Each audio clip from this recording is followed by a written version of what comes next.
ওয়ালাইকুম আসসালাম আব্বু, কেমন আছেন? মিনিটের মাঝে পুত্রবধূর রৌদ্র রূপ থেকে কোমলমতি রূপে ভোল বদল দেখে যার পণ্যায় অবাক হয় মুর্তাজ আলী। এই না হলে মেয়েজাত রূপ বদলাতে সেকেন্ড সময় অবধি নেয় না। এই মনে হবে আদর্শ বাঙালি বধূ, তো আবার এই কটকটি রানী। মুর্তাজ আলী হেসে বলল, আলহামদুলিল্লাহ। তবে ভালো আর থাকি কই, যেভাবে আলাভোলা ছেলেটাকে ঝাড়ছো, বেচারা কেঁদে দেবে এমন মুখ বানিয়ে রেখেছে। তোমার শাশুড়ির আদরের ছানা সে। সাবধানে হ্যাঁ, মায়ের কাছে নালিশ জানালে তোমার খবর আছে। শশী খালি গলায় বিষম খায়। মুর্তাজ আলী কাননের মাথায় মৃদু থাপ্পড় দিয়ে বলে, বালাই শার্ট, কে বকে আমার মেয়েটাকে? কারো তো সাহস। শশীমা, পানি খাও, বেটার ফিল করবে। কি হলো, শুনতে পাচ্ছ? হ্যালো। শশীর পানি পান করার প্রয়োজন হয় না। সে কাঁথার ভিতর থেকে মাথা বের করে উঠে বসে বিছানায়। কুঞ্জ তার পাশে গুটিসুটি মেরে শুয়ে আছে। মা সহ আরো কিছু কাজিন মিলে পুরো বিছানা বুক। শশী আলগোছে উঠে ব্যালকনিতে চলে যায়। মুচকি হেসে বলে, কার আবার? আপনার আলাভোলা ছেলের কত মেসেজ ফোন করলাম, জনাবে কোনো রেসপন্স নেই। দুপুরে একটা ঝাড়ি দিয়েছি, বাচ্চাদের মতো গাল ফুলিয়ে নিয়েছে। আপনিই বলুন, ওকে কি করা উচিত? ও, এই জন্য গাধার বাচ্চাটার মন খারাপ। দাঁড়াও, আমি ওকে বকে দিচ্ছি। বলেই মুর্তাজ আলী ফোনটা হোল্ডে রেখে কারণের দিকে চায়। স্বাভাবিকভাবে চা খাচ্ছে আপন মনে। সে গলা খাকারি দিয়ে বলে, বউয়ের ঝাড়ি খেলে বেটা মানুষের মেজাজ ফুরফুরে থাকে, শরীর সুস্থ থাকে, রোগবালায় ছুতেও পারে না, বুঝলি? তাই মন খারাপ করিস না, আর রেগে মেগে থাকিস না। নেই, কথা বল। কানন ফোনটা হাতে নিয়ে বলে, একটু দূরে গিয়ে দাঁড়ো আব্বা, প্রাইভেসি বলে একটা কথা আছে। মুর্তাজ আলী দূরে যায় 5 কদম। কানন ভ্রু কুচকে চাইলে আরো 3 কদম পিছু হটে রাস্তার মাঝখানে দাঁড়ায়। কানন ফোন নর্মাল মুডে দিয়ে কানে ধরে। অপর পাশে বলতে না দিয়ে নিজেই ফিসফিসিয়ে বলা শুরু করে, শশীবু, একটু বেশি ভালোবাসি বলে লাডলি বিহেভ করছো তাই না? একবার তোমাকে হাতের কাছে পাই, ডট ডট ডট। পরের গোপন কথাটুকু অতি নিম্ন স্বরে বলে। লজ্জায় শশী কথা বলার ভাষা হারিয়ে ফেললো, যেন কুটুস করে ফোনটা কেটে দিল। কানন মুচকি এসে ফোনটা পকেটে রাখে। মুর্তাজ আলী এগিয়ে এসে বলে, এত জলদি ফোন কেটে দিলি? আর একটু কথা বলতে হাম্মক। এখন শুধু ঝাড়ি খেতেই হবে, তাই কেটে দেওয়াই উত্তম। বলে চমৎকার হাসে। মুর্তাজ আলী ছেলের মাথায় গাঁটটা মেরে হেসে উঠে। আবারও হাঁটা শুরু করে বাবা ছেলে, তবে এবার ফিরতি পথ ধরে। বাপ বেটা খুনসুটির মাঝে হাঁটতে হাঁটতে পথ যেন জলদি ফুরিয়ে গেল। দুজনার মুখাবয়ব হাসজ্জ্বল। মুর্তাজ আলী ছেলের কাজ জড়িয়ে হাঁটে, আর চোখে ছেলের হাস্যোজ্জ্বল মুখটা দেখে। তার ছানাটা হাসলে কত ভালো লাগে তার। তিনি ছেলের দিকে তাকিয়ে বলে, শশীমা খুবই প্রাণোজ্জ্বল একটা মেয়ে, খুবই মিশুক আর ভালো মনের। মেয়েটা যাওয়ার পর বাড়িটা কেমন শুনশান হয়ে গেছে, তাই না? সেদিন ওর বাবা মায়ের সাথে না গেলেই পারতো। তোর কন্ডিশন ঠিক না, তারপর তো মানসিক কন্ডিশনের ব্যাপারেও অবগত। এই সময় ওর সাপোর্ট বেশ জরুরি ছিল। ধ্যাত, কি বলি আমিও না। বাচ্চা মেয়ে এতদিন বাবা মায়ের থেকে দূরে ছিল, ওরও তো একটু ফ্রেশনেসের দরকার ছিল। মুর্তাজ আলী হেসে ছেলের পায়ে পা মেলাতে শুরু করে। শান্ত চোখে ছেলের দিকে তাকায়, কি মনে করে প্রশ্ন করে, কিসের এত ডিপ্রেশন তোর বাপ? আমাদের চোখে নয়ন তুই, সবসময় তোকে হাসি খুশি দেখতে চাই। যা চাস বলার আগেই হাজির করি সম্মুখে। ছোট চকলেট থেকে শুরু করে সে শশীবু পর্যন্ত আলতাজ ভাইয়ের হাত ধরে কত অনুনয় করেছে যেন হাসান ভাইকে মানিয়ে নেয়। তারপর শশী তোর চাকরির ব্যবস্থাও করে দিলাম, কিন্তু তুই রাজি হলি না। কিসের অভাব তোর? কোথা থেকে আসে এত ডিপ্রেশন? কানন বাবার দিকে তাকায় না। হাস্যোজ্জ্বল মুখের পরিবর্তন হলেও মুখের হাসি এখনো ফুরিয়ে যায়নি। সবসময় তোলা তোলা রেখেছো আব্বু, যা দরকার তা বলার আগে দিয়েছো। সব হাত ধরে শিখিয়েছো, তবে বাস্তবতায় দেখাওনি। আমাকে আমার মতো করে উঠতে দাওনি। I am happy with that. তবে আম্মু, কি আম্মু? ছোট তুমি যে যে কেউ যা বলবে বিশ্বাস করবে তুমি? তোমার মা তোমাকে ভালোবাসে না, তোমাকে স্নেহ করে না? মানছি সে একটু স্টিক, তবে তার কারণও তোমার অজানা নয়। তোমার মাও কম সহ্য করেনি কানন। কারো কথাই বিশ্বাস করছি না। আমি জানি আম্মু love me a lot and I am also love her very much. But ছোটোবেলা সকল স্কুল ফাংশনে সবার চাকরিজীবী মা শত ব্যস্ততার মাঝেও উপস্থিত থাকতো। আমার মা কখনই থাকেনি আব্বু। বাড়িতে প্রয়োজনীয় জিনিসপত্র না পেলে ফোন দিলে তার বিরক্ত সীমা ছাড়িয়ে ধমকগুলো। দাদি ফুপি যেমনই হোক আমাকে যথেষ্ট স্নেহ করে। তাদের কাছে গেলেই যেন আমি পৌঁছে গেলাম। সবসময় মায়ের বাধ্য হয়ে চলার চেষ্টা করেছি, তার প্রতিটি কথা অক্ষরে অক্ষরে পালন করেছি, যেন আর সব মায়ের মতো একটু হলেও আহ্লাদ করে। কিন্তু না, তিনি তো তিনি। এসব আমি ভুলতে পারি না। তবে আমার খারাপ লাগে আমার জন্য চাকরিটা ছেড়ে দিল আম্মু। আমি তো চাকরি ছাড়তে বলিনি তাকে, আমি তো কিছুই বলিনি। তবে ছোটবেলা চাইতাম আমার মা আমার সাথে স্কুলে যাক, গার্ডিয়ান রুমে অপেক্ষা করে থাকুক, ছুটি হলে সাথে নিয়ে আসুক, বিকেলবেলা আমার সাথে খেলুক, মজা করুক, আমার কার্টুন দেখার সঙ্গী হোক, হাতে তুলে আদর করে খাইয়ে দিক। ফার্স্ট হতেই হবে এমন সত্য না দিক। এখন আমার কি মনে হয় জানো? মনে হয় আমার জন্য মা শখের চাকরি ছেড়ে দিয়েছে, তাই বুঝি আমি বেকার। জানি খুবই ইউজলেস ভাবনা, তবে এসব অহেতুক চিন্তাভাবনা আসে আমার মাথায়। আমি জাস্ট পাগল হয়ে যাব আব্বু। মুর্তাজালি চুপচাপ সব শুনে যায়। কণিকার সাথে স্বীয় দোষগুলো যেন আয়নার প্রতিবিম্বের মতো ধরা দিল। কণিকা ওর মা হলে সেও বাবা তো, তার উচিত ছিল ছোটবেলা থেকে ছেলেটার প্রপার যত্ন নেওয়া। খুঁটিনাটি বিষয়গুলো সে সময় আনদেখা করে চলেছে, গুরুত্বহীন মনে করে ফেলেছে। সেই সবই এখন টর্নেডো রূপে বিধ্বস্ত করে যাচ্ছে। তিরতির করে ঘাম ছুটছে শেরতাজ আলীর কাননের গা বেয়ে। ক্ষণে ক্ষণে টিস্যু নিয়ে ঘরমাক্ত মুখটা মুছে নেয়।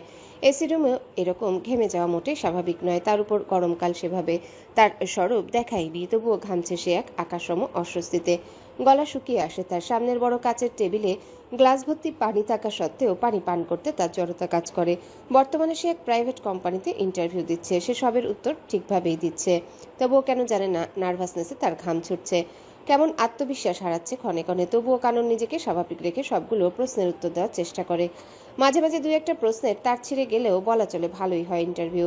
তৃতীয় দফার ইন্টারভিউ চলছে। প্রথম দুটোই তো ভালোভাবেই পার করলো, এটাতে টিকলে চাকরি কনফার্ম বলা চলে। কানন কপালের শেষ জল টিস্যু দিয়ে মুছে সামনে বসা বিচারক তথা উক্ত কোম্পানির ম্যানেজার বসও তার অ্যাসিস্ট্যান্টের দিকে একপল তাকায়। অ্যাসিস্ট্যান্ট মেয়েটা ভ্রু কুঁচকে তার দিকে তাকিয়ে আছে। টকটকে অধর কোণ হালকা বেঁকে আছে, তাকে দেখে হাসছে কি?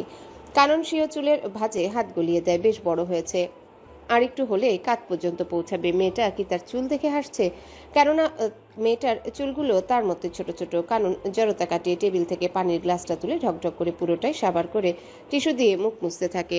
মেয়েটি হেসে কাননের উদ্দেশ্যে বলে, You looked a little bit nervous. Are you okay? Any problem? No, I am fine, thank you. কাননের কথায় মেয়েটি মুচকি হাসলো।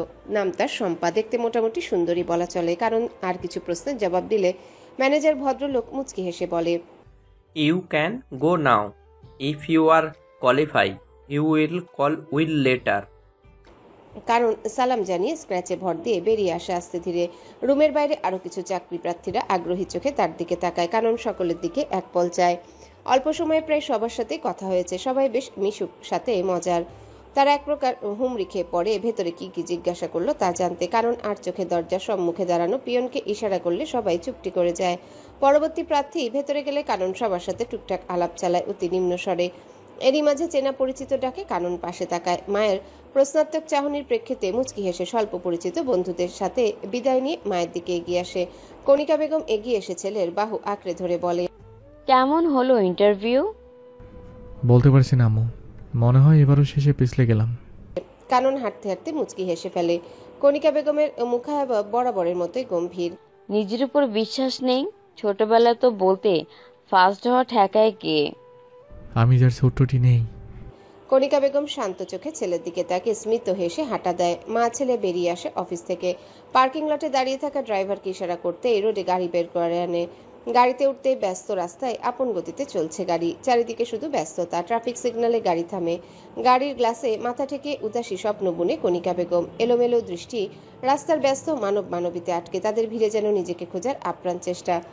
ওই তো এক মধ্যবয়সী মহিলা ছেঁড়া ময়লা কাপড় পরেও কেমন প্রাণ খুলে হাসছে। তার পাশ ঘেঁষে দাঁড়িয়ে থাকা কুঞ্জর বয়সী মেয়েটার চোখে মুখে উপচে পড়া হাসির মেলা। তাদের শত দরিদ্রতা শূন্যতার মাঝেও তারা সুখী। তারা হাসতে জানে প্রাণোচ্ছল। অথচ সে এক লোভী মহিলা। তার কি নেই? স্বামী, সন্তান, বাড়ি গাড়ি, টাকা পয়সা, সে সব দিকেই সুখী। তবে সে সুখকে মানতে নারাজ। কিসের এত উদাসীনতা তার হৃদয় কোণে? সে কেন ওই মহিলাটির মতো নিজ আদরে সন্তানের মুখে হাসি ফুটাতে পারে না? আম্মু, কি হয়েছে? কাননের ডাকে কণিকা বেগম সম্বিত ফিরে পায়। ঝাপসা কাজল কালো আখি যুগল লুকানোর চেষ্টা করে শতভাগ। কারণ লক্ষ্য করে সবটাই। তার মনটা অজানা ব্যথায় ব্যথিত হয়। বাবা মায়ের চোখের পানি সব সন্তানের কাছে বিষাক্ত পদার্থ বই আর কিছুই না। এটা কোনো সন্তানই সহ্য করতে পারে না। কারণ হাত বাড়িয়ে মায়ের কাঁধ জড়িয়ে বলে, কি হয়েছে আম্মু? বেশ কয়েকদিন হলে দেখছি কেমন জানি খেয়ালহার হয়ে থাকো।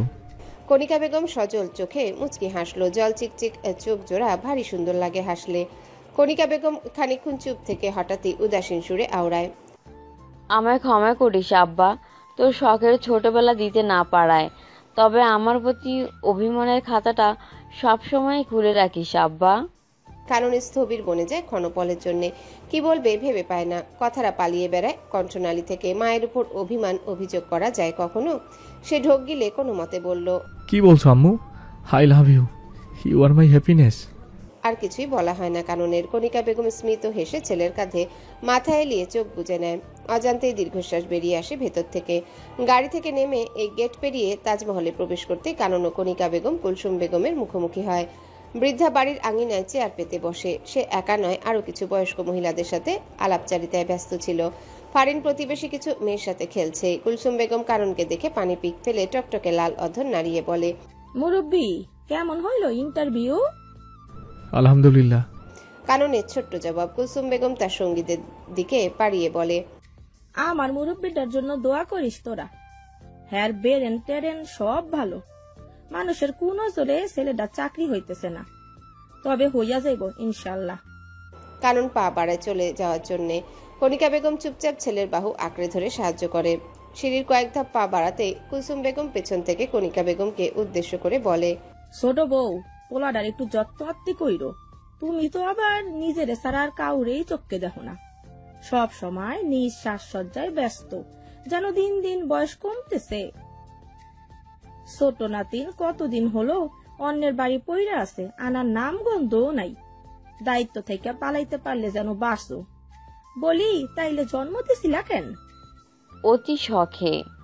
স্বাভাবিকভাবে প্রশ্নের উত্তর দেন কণিকা বেগম। কানন মায়ের উদাসীন মুখের দিকে তাকিয়ে দাদির দিকে তাকায়। কণিকা বেগম তারা দিলে দুজন 3 তলায় উঠে যায়। কুলসুম বেগম মুখ বাঁকিয়ে আবারও আলাপে মশগুল হয়। কানন কণিকা বেগম 3 তলার মেন দরজা ভিড়ানো দেখে অবাক হয়। ভেতরে প্রবেশ করতে কুঞ্জের গলা ভেসে আসে।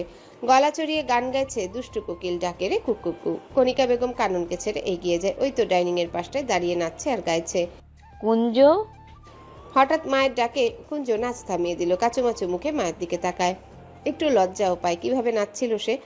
সব দোষ শশী বই। সে লাজুক মুখে মাথা চুলকে এগিয়ে এসে বলে, প্যাঁচামুখো মিহিবাই বিয়ে বাড়িতে আমার প্যান্ট টেনে নামিয়ে দিয়েছিল। আমার বুঝি লজ্জা করে না বলো? তুমি মিহিবাইকে বকে দেবে কিন্তু, নইলে আমিও সবার সামনে তার প্যান্ট টেনে দেব। তখন আমাকে বকবে না বলে দিলাম। কণিকা বেগম ভ্রু কুচকে চায়। অধর কোণে হাসি ফুটে উঠবে ভাব। তবে কুঞ্জ হুট করে এগিয়ে এসে মায়ের বুকে ঝাঁপিয়ে পড়ে হুহু করে কেঁদে ওঠে।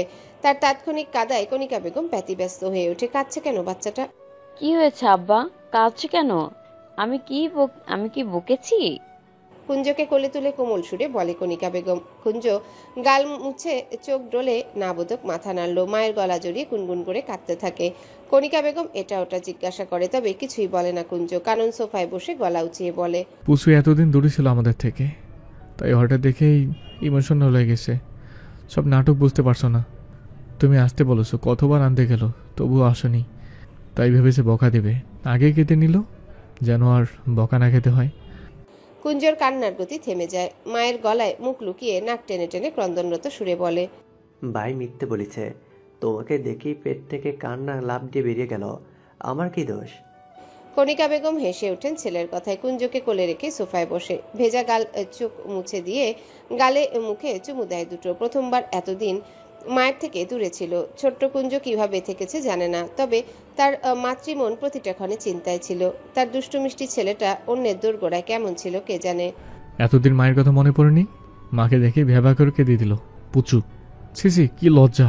শেষকাদিন কোথাকার। কাননে ব্যঙ্গ সুরে কুঞ্জ ঠোঁট ফুলিয়ে মায়ের দিকে তাকায়। কণিকা বেগম ছেলেকে বুকে জড়িয়ে বলল, কার সাথে এলে? গতকাল ফেরার কথা ছিল, লেট কেন হলো?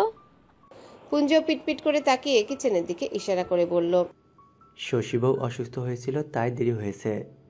কানন ঘাড় ঘুরিয়ে রান্নাঘরের দিকে তাকায়। কণিকা বেগমও ব্যতিক্রম নয়, তবে সেখানে কাউকেই নজরে আসে না।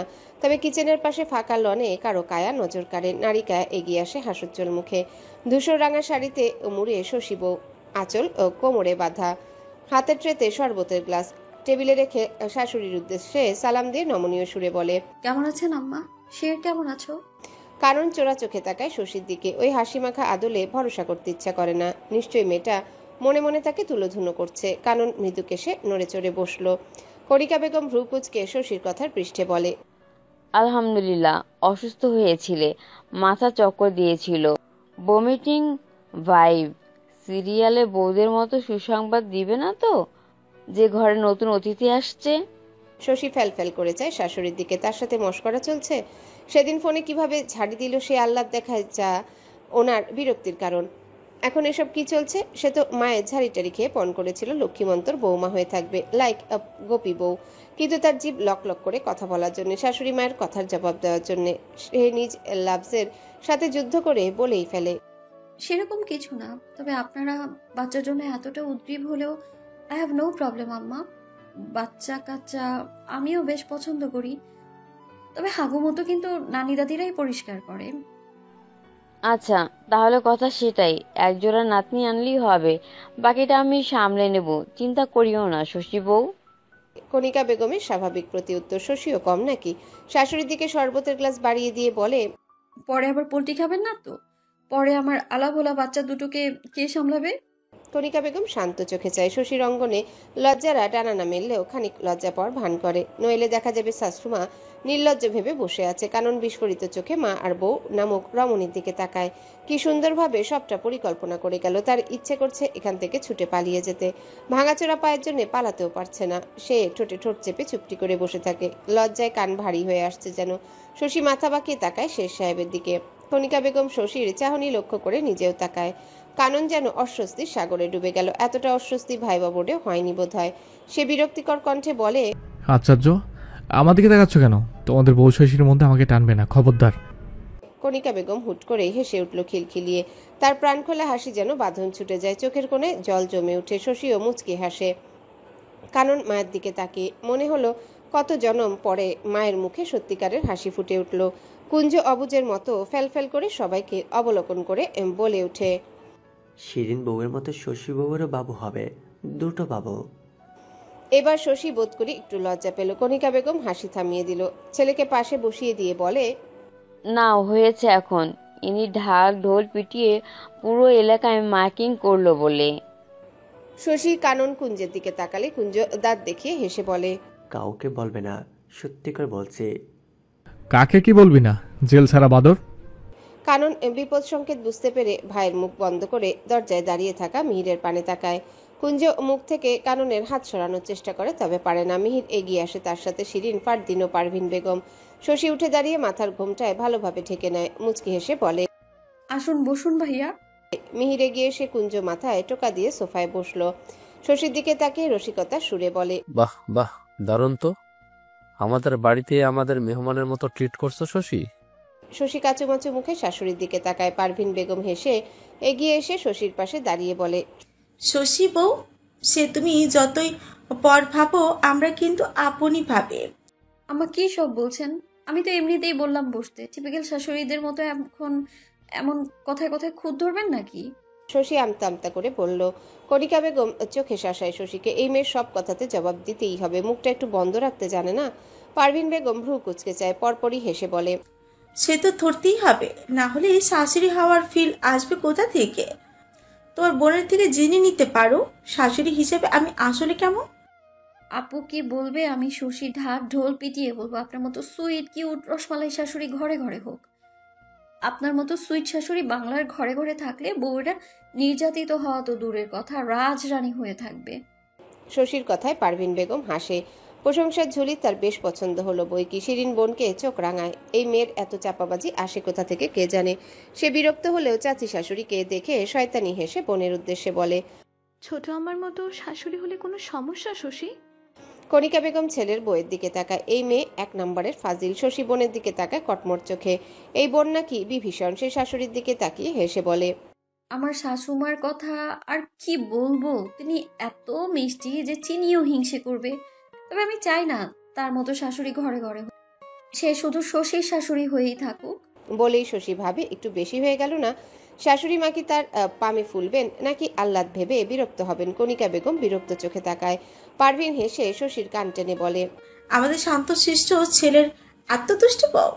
শশী লাজুক হাসে আর চোখে কাননের দিকে তাকিয়ে চোখ টিপে দেয় সকলের অলক্ষ্যে। কারণের চোখের আকার বড় হয়। শশী ঠোঁট বাঁকিয়ে হাসে। মিহির হামি তুলে রিমোট খুঁজে টিভি অন করে বলে, খিদে পেয়েছে, কেউ কিছু দিতে পারো? চা কফি একটা কিছু হলেই হবে। আমি চা বসিয়েছি একটু আগে, আনছি। বলেই শশী চলে যাবে কণিকা বেগম আটকায়। কাননকে দেখিয়ে বলে, ওকে ঘরে নিয়ে যাও শশী বউ, ছেলেটা ফ্রেশ হয়ে নিবে। চা কফি যার যা লাগবে আমি দিচ্ছি। আপা কি খাবেন? শিরিন বউ তুমি একটু আমার সাথে এসো। শিরিন হাসি মুখে তার সাথে চলে যায়। কানন ছোট ভাইকে ভুজুং ভাজুং পরিয়ে স্ক্র্যাচারটা তুলে হাঁটা দেয়। শশী তার পিছু পিছু যায়। কানন ঘরে ঢুকলে শশী শব্দহীন দরজা আটকে দেয় আলগোছে। কানন বিছানায় বসে স্ক্র্যাচারটা ছুঁড়ে ফেলে। এটা তার কাছে বিরক্তিকর জিনিস। বাধ্য হয়ে ব্যবহার করে সে দীর্ঘশ্বাস ফেলে শশীর দিকে তাকায়। শশী মুচকি হেসে এগিয়ে আসে। কাননের গলার টাইটা খুলতে খুলতে বলে, শের সাহেব কেমন আছে? যেমনটা শেরনি খেয়ে গেল।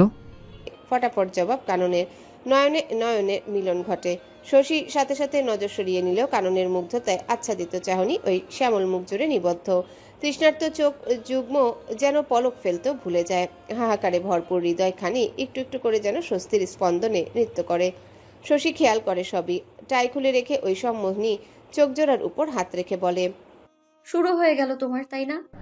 আমার ঘরে অচাঁদ আমি দেখবো। তুমি বাধ্যতার কে হে? নিষ্ঠুর নির্দোষ চাঁদনি। এ তো দণ্ডনীয় অপরাধ।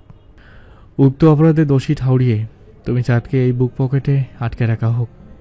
স্বীয় চোখের উপর থেকে শশীর হাত সরিয়ে বুকের বাঁ পাশটায় রেখে মৃদু বিমোহিত স্বরে বলে শেরতাজালি কানন।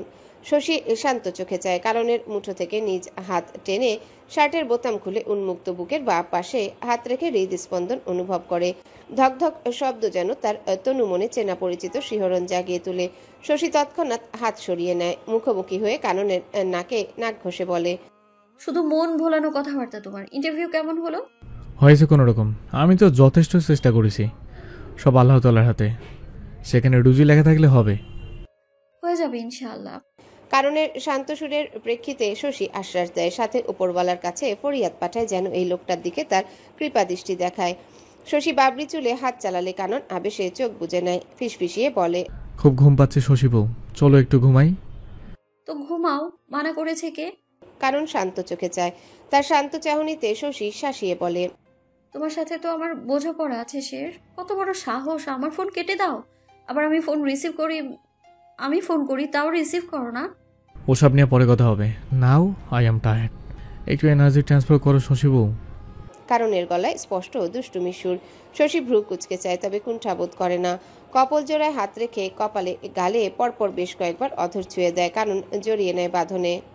দুই হাত কোমর জড়িয়ে বুকে মাথা এলিয়ে বলে, কি হয়েছিল শশী বউ? অসুস্থ হয়েছিলে? অথচ কিছুই জানি না আমি। প্রেশারটা হঠাৎ করে নেমে গিয়েছিল, আর কিছুই না। তাও ভালো। আমি তো ভাবলাম আমার কথা শুনে আমি তো ঘাবড়ে গিয়েছিলাম। শশী ঝটকায় নিজেকে কারণের বাঁধন থেকে মুক্ত করে প্রশ্ন করে, আশ্চর্য, এখানে ঘাবড়ানোর কি আছে? আমার হাজবেন্ড ওয়াইফ, আল্লাপাক চাইলে বাচ্চা কাচ্চা হবে কোনো একদিন, কিন্তু এতে ঘাবড়ানোর কি আছে? ওন্দা বিড়াল। কানন মাথা চুলকে লাজুক হাসে। আশ্চর্য, তার লজ্জা পাচ্ছে কেন? শশীর কপালে সূক্ষ্ম ভাঁজ দেখে কানন আমতা আমতা করে কিছু বলতে চায়, কিন্তু কণ্ঠরা আবারও অবরোধ করে বসে। শশী তাকে থামিয়ে দিয়ে বলে, এটা বলো না, লজ্জা করে। তুমি শের অতি ধুরন্ধর।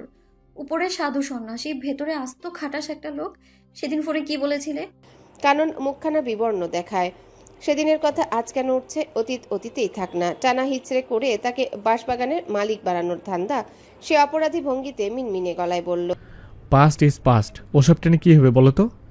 আচ্ছা তুমি যাও, আমাকে হেল্প করো। ও লেলে বাচ্চাটা কথা ঘুরাচ্ছে। সেদিন কি বলেছিলে আমাকে হাতের কাছে পেলে? আল্লাহ দোহাই লাগে, চুপ করো শশী বউ, ভুলে গেছে আমার। শশী যেন মজা পেল কাননের কাচুমাচু মুখ দেখে। ওন্দা বিড়ালটাকে আজ জব্দ করে ছাড়বে। সে এগিয়ে এসে কাননের মুখোমুখি হয়ে দাঁড়ালো। কাঁধে হাত গলিয়ে গলা জড়িয়ে ধরে, গালে গাল ছুঁয়ে যায়, নাকে নাক সংঘর্ষ। কালক্ষেপণে আলতোভাবে অধরে অধর ছুঁয়েছে ক্ষীণকায়। শশী ফিসফিসিয়ে বলল, শের সাহেব, ভুলের মাসুল গুনতে হবে না? পরবর্তী ঘটনা এত দ্রুত ঘটল শশী অবাক হওয়ারও সময় পেল না। ভয়ে বুকটা ধরফর করছে এখনো। সে নিজেকে বিছানায় খুঁজে পায়। চোখ পাকিয়ে তার দিকে ঝুঁকে থাকা শেরকে সাবধান গীত শোনায়। কানন তার সম্পূর্ণ উপেক্ষা করে চমৎকার হাসে। স্বল্প দূরত্ব ঘুচিয়ে এগিয়ে আসে, গালে অষ্টাধর ছুঁয়ে দেয়, মুখ কানের কাছটায় নিয়ে যায়। কানের লতিতে অধর ছুঁয়ে অতি নিম্ন আওয়াজে প্রত্যুত্তর করল, জো হুকুম মেরি চাঁদনি। শশী চোখ মুখ খিচে নেয়। তারই দোষ। স্বীকার করতে এসে নিজেই শিকারে পরিণত হলো। এই আলাভোলা চেহারার পেছনে এত বড় ধরিবাজি লোক ঘুরে বেড়ায়, সে খবর কি কেউ রাখে? হ্যালো বন্ধুরা, পরবর্তী পার্ট খুব তাড়াতাড়ি আসবে, তো সবাই অপেক্ষায় থাকো। আর চ্যানেলটি যারা এখনো সাবস্ক্রাইব করনি তারা পরবর্তী পার্ট দেখার জন্য চ্যানেলটি সাবস্ক্রাইব করে রেখো। ধন্যবাদ সবাইকে, আমাদের সাথেই থেকো।